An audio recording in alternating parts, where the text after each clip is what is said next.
Moeilikheid deur Maggie Troskie.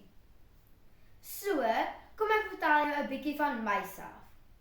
Van my motorfietsobsessie en my swak bestuur met geld, van hoe Dani Reënwolf my knie laat smelt. En ou Robbie Wessels is my held. Moet ek begin by die begin of in die middel? Kom ons sê maar net 5 kinders was 'n gesukkel. Arms was gebreek en rapporte weggesteek.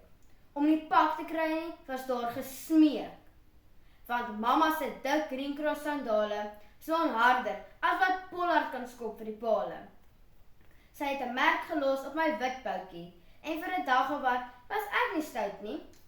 Maar dan gaan soek ek weer moeilikheid. Moeilikheid. Ek was 'n tomboy. Ek het my sussie se babies in die toilet gegooi. Ek het gehou van blou en groen en rooi. En ek het geweet net hoe om 'n ruit met 'n klip uit te gooi. Ek was lief vir Spider-Man en hoedenstra en my boertjie. Maar laat ek net my neus vir al groente optrek, moes ek kamer toe gaan en al my panties aantrek. Want mamma se dik Green Cross sandale slaan harder as wat Pollard kan skop vir die pale.